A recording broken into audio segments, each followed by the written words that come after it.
그래서 여러분, 저희는 2021년 연말정산을 지금 1월부터 시작해야 됩니다.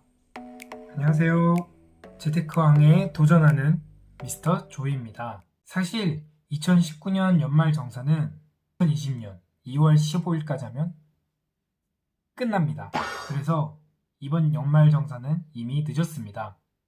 왜냐하면 여러분들의 세금이 돌려받거나 뱉어낼 세금이 이미 정해져 있기 때문입니다. 그래서 여러분, 저희는 2021년 연말정산을 지금 1월부터 시작해야 됩니다.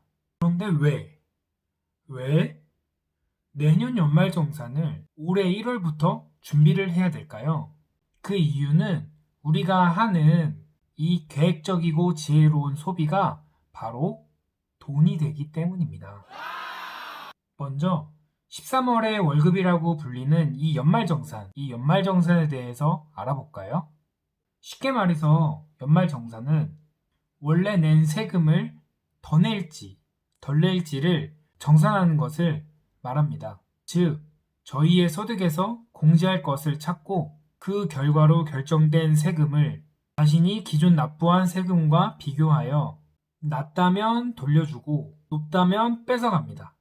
아주 쉽게 예를 들어보겠습니다. 저희 옆집에 누구보다 열심히 사는 철수와 길동이, 이 두 형제가 있습니다. 쉽게 계산해보기 위해서 이 두 형제의 연봉이 똑같이 4천만 원이라고 가정하였습니다. 그리고 기존 납부한 세금이 300만 원이라고 가정하였습니다. 그런데 철수의 연말정산 결과 결정된 세금이 280만 원이고 길동이의 결정된 세금이 320만 원일 때 철수는 20만 원을 돌려받고 길동이는 200만 원을 뱉어냅니다. 이게 아주 간단하게 말씀드리는 연말정산입니다. 그럼 제가 서두에 말씀드렸던 지혜로운 소비가 무엇이냐? 이를 위해 먼저 결정 세금 공식을 이해해야 하는데요. 한번 초등학교 수학 시간으로 돌아가서 사칙 연산을 한번 해볼까요?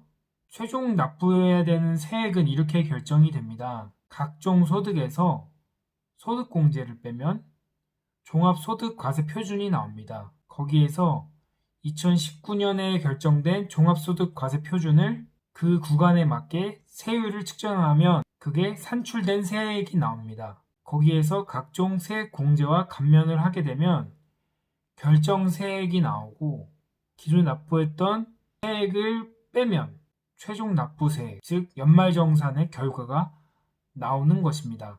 사실 여기서 저희가 가장 알아야 될 것은 소득공제와 세액공제입니다. 그러면 이 두 가지에 대해서 한번 저희 알아볼까요? 궁금하세요? 먼저 소득공제입니다. 소득공제는 아주 쉽게 말해서 제가 얻은 소득 대비 더 소비한 것을 나라에서 공제를 해주겠다는 겁니다. 아주 대표적인 예로 현금 영수증이나 체크카드, 그리고 신용카드를 최대 300만 원까지 공제해 주는 것이 있습니다.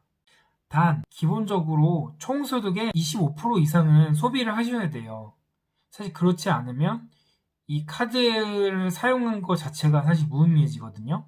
같은 돈을 벌어도 주어진 조건을 잘 활용하면 공제 금액이 달라지는 것을 알 수 있고 이게 바로 돈이 되는 것이죠.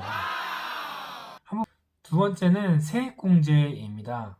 쉽게 말해서 내가 벌어들인 소득에서 소득공제를 하고 종합소득과세표준에 맞게 세액을 산출한 것에서 나라에서 정해놓은 것을 공제하는 것을 말합니다.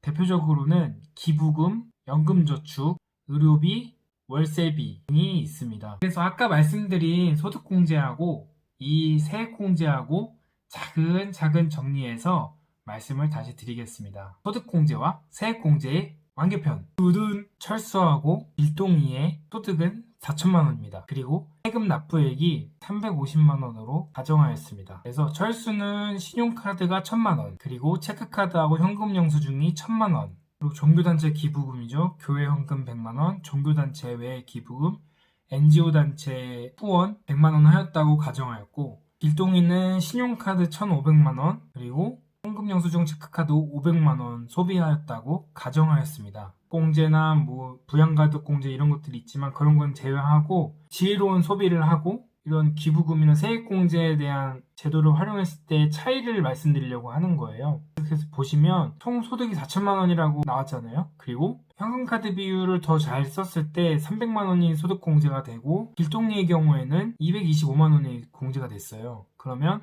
세액을 결정하는 소득이 3,700만 원으로 시작하는 거고 길동리는 3,775만 원으로 시작하는 겁니다. 그래서 이렇게 소득에 대해서 종합소득 과세 표준이라고 하는 표가 있어요. 1,200만 원까지는 6%, 1,200만 원 이상 15%가 붙거든요. 철수해 같은 경우에는 1,200만 원에는 6%, 그리고 1,200을 뺀 2,500에는 15%가 붙어요. 그리고 길동의 경우에는 3,775만 원에서 200만 원은 6%, 그리고 그 차액인 2,575만 원은 15%. 이렇게 했을 때 산출되는 세금 금액은 철수가 375만 원, 그리고 길동이가 386만 2,500원이에요. 그래서 이 둘에서 11만 2,500원이 차이가 나거든요. 그랬을 때 이 기부금을 했을 때 15%가 공제된다고 했잖아요. 그러면은 이 산출된 세액에서 30만 원을 뺐을 때가 결정되는 세금 금액이거든요. 그랬을 때 철수는 345만 원, 그리고 길동이가 386만 2,500원으로 둘의 차이가 벌써 41만 2,500원이 나고요. 그리고 제가 처음에 말씀드렸을 때 이미 기존에 납부한 세금이 350만 원이라고 했잖아요. 이렇기 때문에 철수 같은 경우에는 5만 원을 돌려받는 거고요. 길동이 같은 경우는 12만 5천 원을 뱉어내야 돼요. 이게 바로 전체 소득공제의 원리라고 보시면 되고, 중간에 뭐 소득공제를 하는 공제 항목들도 엄청 많고요. 그리고 세액공제하는 항목들도 엄청 많아요. 그래서 이런 것들을 제가 하나를 알면 알수록 더욱더 지혜로운 소비가 가능하다는 거죠. 1월부터 2021년 연말정산을 준비해야 되는 이유가 바로 여기에 있는 겁니다. 자, 이렇게 해서 연말정산에 대해서 제가 설명을 드렸는데, 제가 쉽게 설명을 드리려고 했는데 이게 쉽게 다가갔는지 잘 모르겠어요. 2019년에 내가 이거를 몰랐지만 지혜롭게 소비한 것들이 있다면 그런 항목을 잘 찾아서 신고를 하시면 돌려받는 돈이 많이 들어올 거예요. 아무쪼록 하나라도 더 항목을 찾아서 내가 소비한 이 금액에 대해서 정당하게 세금을 돌려받으시기를 바라고, 그거를 통해서 2019년을 잘 마무리하시기를 바라고, 또 제 영상을 통해서 2020년 1월부터 지혜로운 소비를 하셨으면 좋겠습니다. 그 밖에도 궁금하신 부분들이 있다면 댓글로 남겨주시면 제가 아는 한도 내에서 친절하게 답변을 드릴게요. 긴 시간을 저의 영상에 할애해 주셔서 정말 감사드립니다. 다음 영상에서 또 뵙겠습니다. 안녕히 계세요. 구독, 좋아요, 댓글 잊지 않으셨죠? 더 감사드리겠습니다.